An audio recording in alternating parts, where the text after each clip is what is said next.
Hello everyone and welcome to Culture Café, where we introduce different countries to you. This episode is super special since we are coming back after the pandemic. 2 long years of pandemic. Today we are discussing a country that has apparently 7,000 lakes. Let's find out if that's true.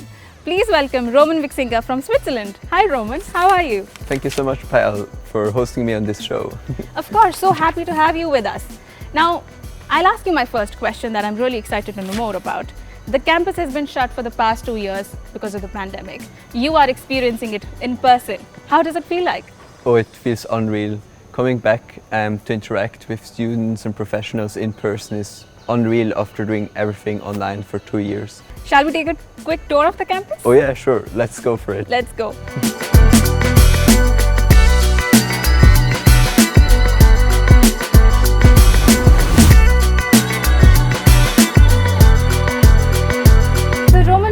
Question is about the most difficult time that we faced as a world together, the pandemic. How was it like facing the pandemic in Switzerland? So the beginning of the pandemic was a very special time because people came together, neighbors started to care about each other. For example, people started to do the groceries for their elderly neighbors. You had seen young people that used to party a lot that now stayed home to protect their families. And I think this was a really inspiring time for me. Quickly going back to what I said in the intro, is it true that there are actually 7,000 lakes in Switzerland? Ooh, I guess I never counted, but telling from my personal experience, I can well imagine that there are 7,000 lakes in Switzerland. So in my hometown, just 50 meters from where I grew up, we actually have a lake, or let's say a small pond, and in the past it was used to power a mill. Power a mill, wow. I think that's why Switzerland is known as one of the most innovative countries in the world. Can you tell us more about that? Oh yeah, sure.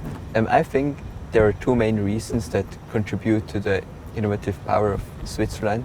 So the first thing is quite surprising. So Switzerland has almost no natural resources.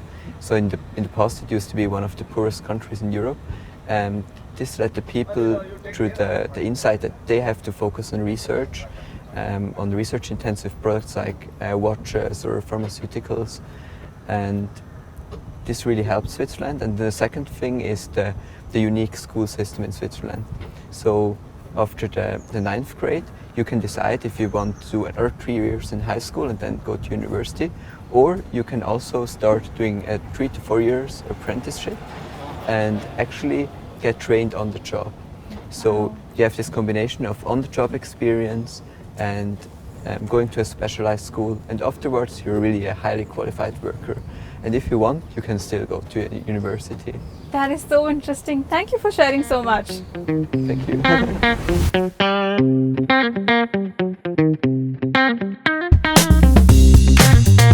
What are some of the places that I must visit while being there? Oh yeah, I have a lot of ideas. So my personal favorite place to visit is Bellevue. So it's a place in Zurich, and it's actually French for beautiful view. And it's in the city of Zurich. You have a beautiful view over the Lake of Zurich, and also a nice panorama over the Swiss Alps, for which Switzerland is famous for. And if you like hiking and you're an experienced hiker, I would also recommend climbing the mountain called Grosse Mythen. So one of my favorite childhood memories is actually climbing this mountain with my parents. And what I would also recommend is the city that you might also know. It's called the city of Lucerne, the well-known city. And I really like about the city that it not only has a lake, but the lake is embedded in the Swiss Alps, and you have also historic sites like a famous wooden bridge, and I'm sure you're going to love it. And you also have, if you have more time, I would also recommend going to visiting the French and Italian-speaking parts of Switzerland. So, for example, in the Italian-speaking part of Switzerland, you have the Valle Verciasca.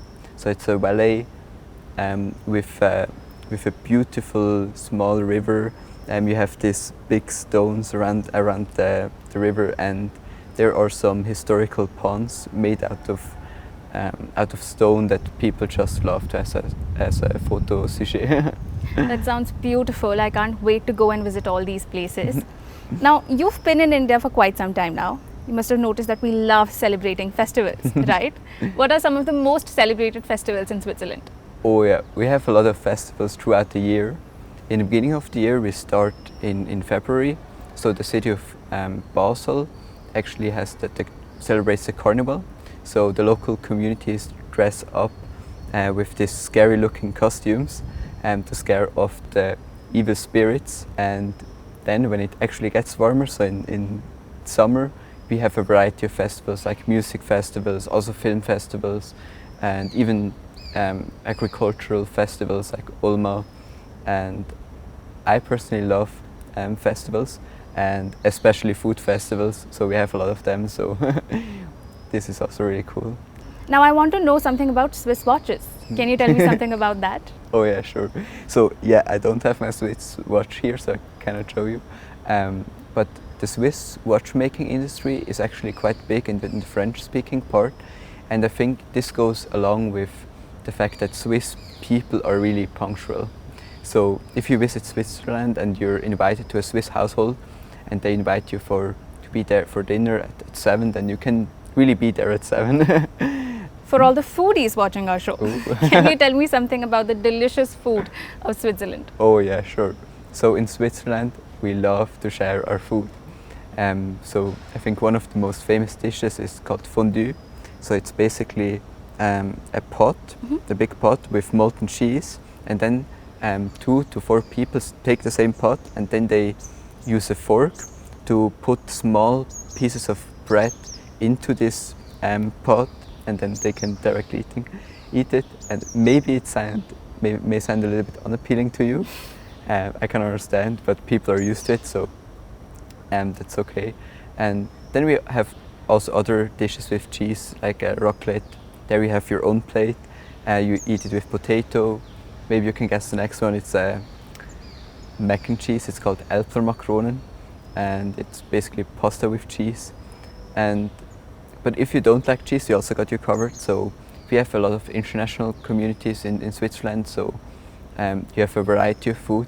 And of course, you should try Swiss chocolate. No, absolutely I will. I'm already hungry now listening to you about this delicious food. Can't wait to try it on my next trip to Switzerland. Oh yeah, really cool. Let's clarify a few misconceptions, shall we? Oh yeah, sure, let's do it. Great. So there is nothing known as Swiss language, right? Oh yeah, there is no such thing as Swiss language. Actually, we have 4 different languages. So you have German, Italian, French, and also Romansh. And on my side, I speak Swiss German. To be more precise, I speak Zurich German. That's amazing. Well, then you'll have to help me with a few translations. Oh yeah, sure. How do you say, hi, how are you? Oh, this is hallo, wie geht's dir? Great. And how do you say, my name is Roman? Oh, mein Name ist Roman. Okay, wonderful. Okay, the last one. How do you say, thank you so much? Danke vielmals. Danke vielmals. Oh yeah, danke vielmals. Wonderful. Well, danke vielmals, Roman, for taking us on this beautiful journey to Switzerland. I know it's going to help me, but everyone else watching as well. So thank you so much. Thank you so much for having me in this show. Of course. And for everyone else watching, what are you waiting for? Pack your bags and go to Switzerland right now. But don't forget to visit our beautiful Infosys campus around India as well. This is Payal signing off.